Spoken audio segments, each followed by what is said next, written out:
Барлықтарыңызға сәлем достар, менің каналыма қош келдіңіздер. Бүгін сіздерге ағзаны тазалайтын ең пайдалы азық-түліктермен бөлісетін боламын. Ендеше видеоның соңына дейін қараңыздар.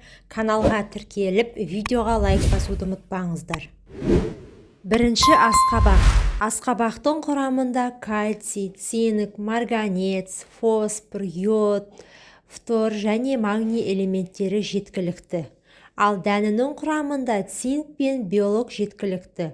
Олар асқазан мен ішек, сонымен бірге бауыр ауруларымен күресуге көп көмегін береді. Асқабақты ұмытшақ ауруы, диабет және өт қабынуға шалдыққан жандар да көптеп пайдалануы керек. Екінші лимон. Лимонның құрамында тиамин, В1 дәрумені, В2, аскорбин қышқылы, С дәрумені, рутин, витамин Р, сонымен қатар қан тамырларының қабырғаларын нығайтуға көмектеседі. Эритрин және эридикол артық майдың жиналуын азайтуға көмектеседі. Үшінші қияр. Бұл ағзадағы улы, керексіз заттарды шығарады. Артық салмақтан арылуға көмектеседі. Өйткені оның құрамында ағзадағы көмірсуларды майға айналдыруға жол бермейтін тартыронды қышқыл бар. Сонымен қатар, қанның құрамындағы холестерин деңгейі мен қан қысымының бірқалыпты болуын реттейді. Төртінші зімбір. Зімбір қан айналымын жақсартады. Соның арқасында асқазан жұмысы мен зат алмасу күшейеді де адамның арықтауына септігін тигізеді. Бактерия, вирус пен қатерлі ісікке қарсы тұрар күші бар.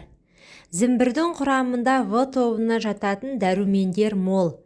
Аскорбин қышқылы мен ретинол бар. Ал бұл адам иммунитетін күшейтуге жақсы көмектеседі. Бесінші жалбыз.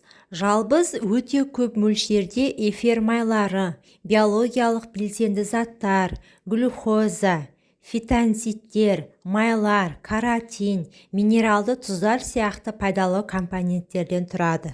Бұл өсімдік С және Р дәрумендеріне де бай.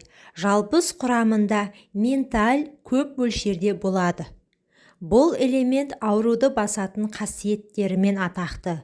Сонымен қатар оның антисептикалық және плазмолитикалық әсері бар. Асқазан ішек жолдары жұмысын реттеуге де оның әсері көп. Алтыншы аскөк.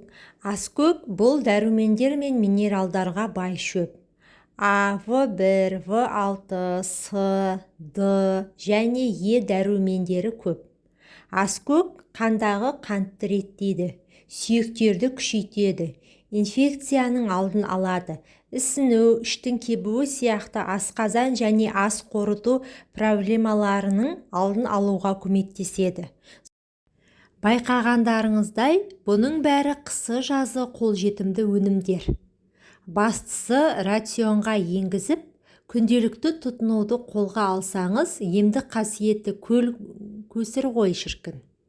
Мысалы, қарапайым қара суға тамызып ішсең де пайдалы сусын боп шыға келеді.